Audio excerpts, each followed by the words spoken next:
Hi hello friends, welcome back my channel. Vishnuvardhan இயக்கத்தில் ஆகாஷ் முரளி, அதிதி சங்கர் நடிப்பில் வெளியேறிக்க படம் தான் நேசிப்பையா. இந்த படம் எப்படி இருக்குன்னு பார்க்கலாம் வாங்க.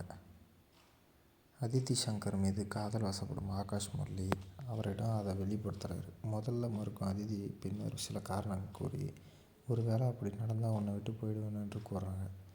அதற்கு ஆகாஷும் சம்மதிக்க இருவரும் காதலிக்க தொடங்குறாங்க. ஆனால் ஒரு கட்டத்தில் இருவரும் பிரிகிற சூழ்நிலை உருவாகுது. அதனால் அதிதி வேலைக்காக போர்ச்சுகல் நாட்டுக்கு போகிறாங்க.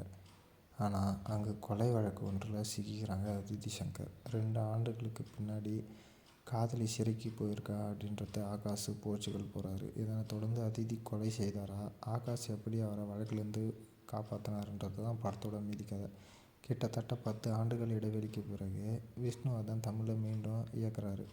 மறைந்த நடிகர் முரளியோட மகனும் நடிகர் அதர்வாவோட தம்பி தான் ஆகாஷுக்கு இது முதல் படம். ஆனால் நடிப்பு சண்டை காட்சியில் முடிந்தவரை சிறப்பாக செஞ்சுருக்காரு. அவருக்கு இது நல்ல அறிமுகமாக இருக்கும் என்பதில் சந்தேகமில்லை. அதிதி சங்கர் பல இடங்களில் நல்ல நடிப்பை கொடுத்திருக்கிறார். அதேபோல் நடிகர் ராஜா சைலண்டாக வில்லத்தனம் செய்திருக்கிறார். முக்கியமான ரோலில் நடிச்சிருக்க சரத்குமார் மற்றும் குஷ்பு தேர்ந்த நடிப்பை கொடுத்துருக்காங்க. லீலை லீவ் பாண்டிற்கு சிறிய கதாபாத்திரம் என்றாலும் கச்சிதமாக அதனை செஞ்சுருக்காங்க. நடிகர் பிரபு ஒரு சீனில் வந்தாலும் லெஃப்ட் ஹேண்டில் தனது கேரக்டரை செய்து விடுகிறார். அதிதி வாதாடும் வக்கீலாக வரும் கல்கி கோச்சின் அடிக்கடி ஆகாஷை கலாய்ப்பது போல் திட்டும் இடங்கள் சிரிக்கும்படியான காமெடி. சிறையில் இருக்கும் அதிதி தன்னை பார்க்க மறுத்தாலும் அவரோட குரலை கேட்டு கண்ணீர் விடும் காட்சியில் ஆகாஷ் முரளி நல்ல நடிப்பை வெளிப்படுத்தியிருக்கார். விஷ்ணுவர்தன் எப்போதும் போல் தனது ஸ்டைலான மேக்கிங் மூலம் மீண்டும் மிரட்டியிருக்காரு.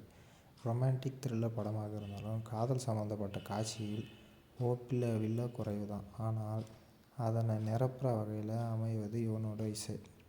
படத்திற்கு மிகப்பெரிய பலமே அவரோட பாடல்கள் தான், பின்னணி இசையும் தான் என்றே கூறலாம். அந்த அளவுக்கு மிகச் சிறப்பான இசை அமைச்சிருக்கார் யுவன் சங்கர் ராஜா. அனைத்து பாடல்களும் ரசிக்கும் கேட்கும் ரகம். உண்மையான குற்றவாளி யார் என்ற எளிதில் நமக்கு தெரிந்து விடுகிறது போல் என்பது தான் திரைக்கதை நகருது. ஆனால் கிளைமேக்ஸில் வரும் அந்த ட்விஸ்ட் முற்றிலும் கணிக்க முடியாது. படத்தோட ப்ளஸ்ன்னு பார்த்தீங்கன்னா தொய்வில்லாமல் திரைக்கதை, இவனோட மியூசிக், நடிகர்களின் ஆக்டிவ், கிளைமேக்ஸ் ட்விஸ்ட்டு. மைனஸ்ன்னு பார்த்தீங்கன்னா வழக்கமான கதை தான். மொத்தத்தில் விஷ்ணுவர்தன் யுவன் காம்போவில் டீசெண்டாக என்டர்டெயின்மெண்ட் படமாக நேசிக்க வச்சிருக்கு நேசிப்பாயா. ஓகே ஃப்ரெண்ட்ஸ், இந்த படத்துக்கு நம்ம சேனலில் இருந்து 5க்கு 2.75 வரைக்கும் ரேட்டிங் தரலாம். தொடர்ந்து நம்ம சேனலை லைக் பண்ணுங்கள், ஷேர் பண்ணுங்கள். இந்த படம் பார்த்துருந்தீங்கன்னா எப்படி இருக்குன்ட்டு கமெண்ட் செக்ஷனில் கமெண்ட் பண்ணுங்கள்.